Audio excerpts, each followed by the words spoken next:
માં માધુરી વ્રજવારીસ સેવા સદન આપના ઘર સ્થાન ભરતપુર સંચાલિત કમલા સંધ્યા અપના ઘર આશ્રમ ઉમતાનું ગુજરાત રાજ્યના મુખ્યમંત્રી ભૂપેન્દ્ર પટેલના હસ્તે લોકાર્પણ કરવામાં આવ્યું.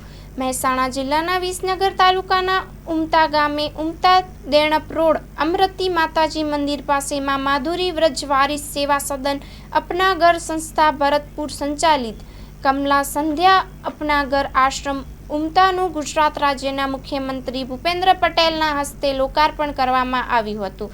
ખાસ અહીં મહિલાઓ માટે અલગ અલગ વ્યવસ્થા, એક હોસ્પિટલ વગેરેનું લોકાર્પણ કરવામાં આવ્યું હતું અને મુખ્યમંત્રીએ મુલાકાત લીધી હતી તથા પ્રભુજીઓ સાથે વાર્તાલાપ પણ કરી હતી. અનાથ, અસહાય, નિરાશ્રિત 200 પુરુષો તથા 100 મહિલા પ્રભુજનોની રહેવાની ક્ષમતા સાથેની સંપૂર્ણ વ્યવસ્થા ધરાવતા શ્રી કમલા સંધ્યા અપના ઘર આશ્રમ ઉમતાના લોકાર્પણ પ્રસંગ યોજવામાં આવ્યો હતો.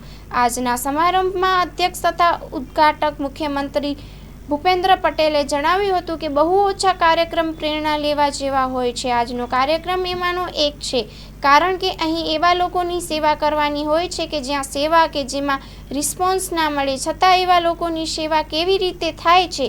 માટે ખરેખર હું આ તમામ ટીમને બિરદાવી અભિનંદન આપું છું. વધુમાં તેમણે જણાવ્યું કે આપણે જે સેવા કરીએ પૂરા મનથી કરીએ અને બધા સાથે મળીને એવું કામ કરીએ કે સામેવાળાને ગૌરવ લાગે, કોઈને પણ ઓછપ ના લાગે. આજે અહીં વીવી પટેલની ટીમ દ્વારા અહીં ખૂબ સારી સેવા થઈ રહી છે અને અહીં પ્રભુજીની સારી સેવા થાય જે ખૂબ જ અભિનંદનને પાત્ર છે. આજના આ કાર્યક્રમમાં આરોગ્ય મંત્રી ઋષિકેશ પટેલ, મહેસાણા જિલ્લા પ્રભારી મંત્રી જગદીશ વિશ્વકર્મા, ડૉક્ટર પીવી પટેલ, જિલ્લા ભાજપ અધ્યક્ષ ગિરીશ રાજગોર, પૂર્વ અધ્યક્ષ જસુભાઈ પટેલ, ઊંઝાના ધારાસભ્ય કિરીટ પટેલ, ખેરાલુના ધારાસભ્ય સરદાર ચૌધરી વગેરે ઉપસ્થિત રહ્યા હતા. Report by Mayur Pandya, Mehsana. માં motor driving, safe and sure driving. Driving એ શોખ સાથે આપની મોટી જવાબદારી પણ છે. અમારા ઇન્સ્ટ્રક્ટર દ્વારા સચોટ અને સરળ માર્ગદર્શન. આપની રોજની તાલીમની માહિતી મેળવીને શું અધુરાશ છે એના ઉપર પૂરું ફોકસ કરાય છે.